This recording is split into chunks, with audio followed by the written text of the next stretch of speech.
Hi guys, Dazza at Race Centre here. We've got Rob's GSX-R600. I think this one's a 2019.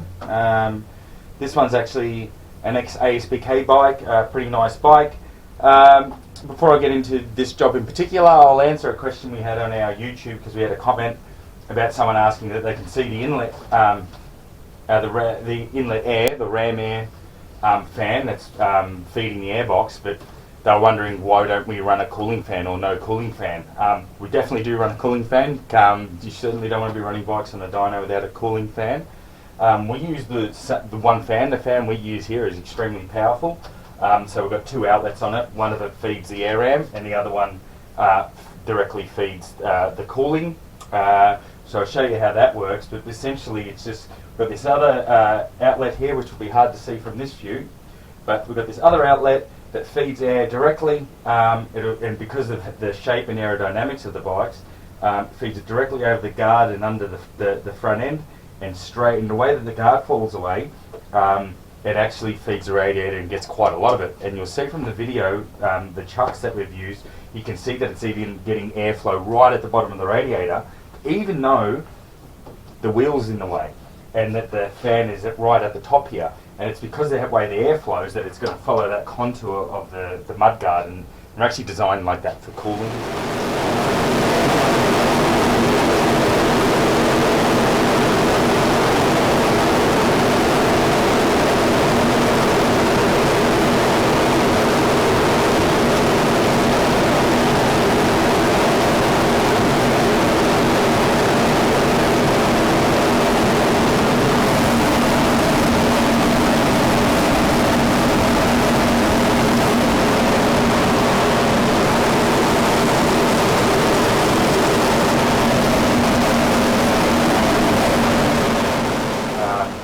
Today I think it's about 19 degrees here in Melbourne, and we've had to run tape on the radiator. This tune's been finished now, so we're only left with 2 strips, but when we started we actually nearly had the whole radiator covered because the airflow was cooling the bike too much. And it's really important that when you're running your bike, both for the health of the engine and especially when we're doing a tune as well, that we want to have the temperature right. Typically you don't want to be running the bike any lower than about 78 degrees on track, your coolant temperature. If it's cooler than that, it's a little bit too cold for the engine. And you know, once you start to get into the 90s or above high 80s, you'll start to lose a little bit of power. So, you know, low 80s to mid to high 80s is where the sweet spot of where they're going to make nice horsepower. Does vary a little bit on different bikes, but and you can control that by the tape you run on your radiator and checking your temperature while you're on track. There's no point checking the temperature once you've arrived back to the pits because you're going to have heat soak and it's not what's really happening. So if it's safe to do so, going down the straight, have a bit of a glance at your temperature so that you know whether it's running too cold or too warm, and you can actually just simply add tape or not. If you do run tape on your radiator, highly recommend that you use a bright colour, like white or something. Certainly avoid using any black or dark tape.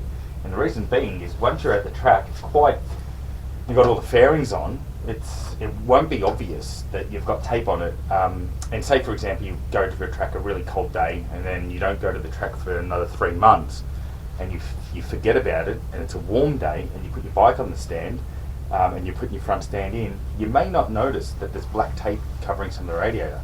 But if it's white or a really bright colour, it'll stand out and you'll notice it. So really, really important to do little things like that because it can catch you out at the track.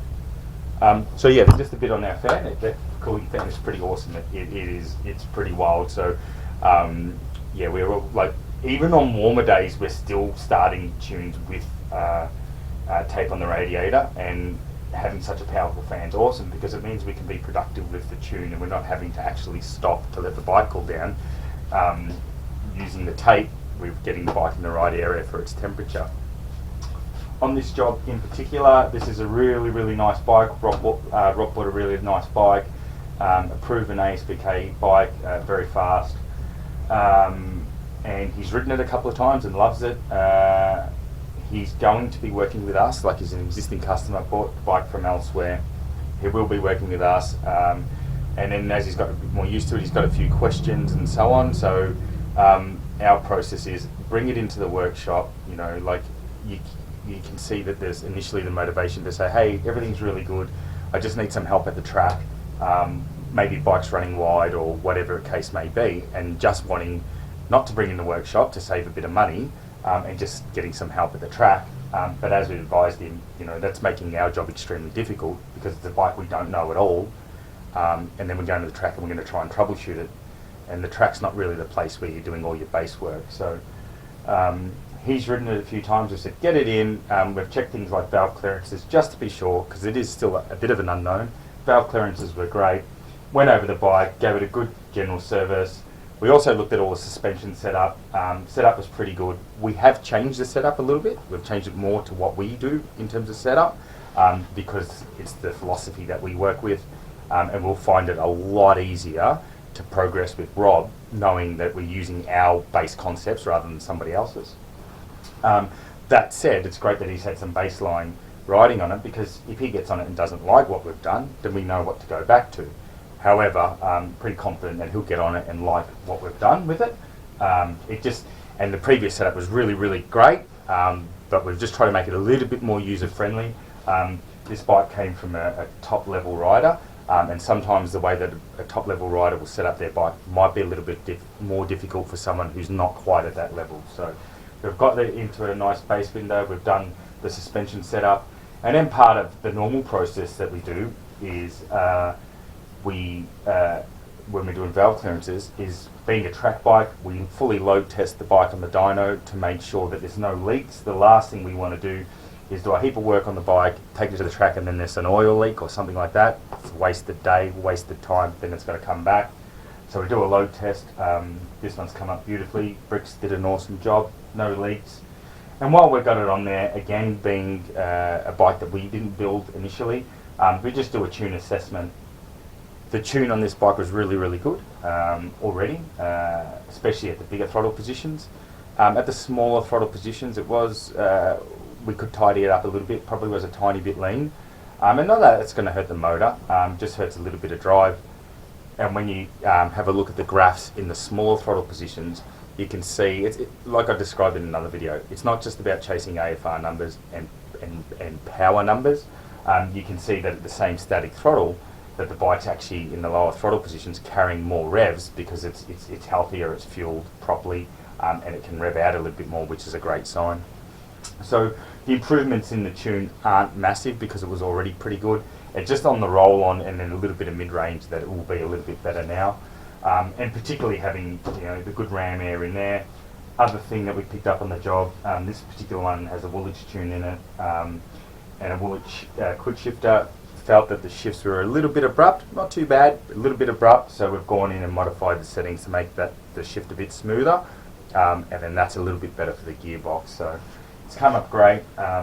We'll now put it all back together. Rob will get it, he'll go do a track day or two to give us his feedback on what he feels, and then he'll be racing this bad boy at the Vic Titles, hopefully this year, and we'll provide some assistance with him. So we'll have our main race team there, and then Rob will be pitted with us and we'll help him along the journey. And that's why this job has been really important to do in the workshop, because when we go there now, it's a full known. It's not like, oh, it's a bike that he's got from somewhere else and we're guessing. We've gone right over it, and we've made some changes so that it's the way that we would set up this type of GSX-R, and then that way when we're working with him and he's giving us feedback, we know exactly the base platform that we have. So yeah, it's come up great, and hope you love it, Rob.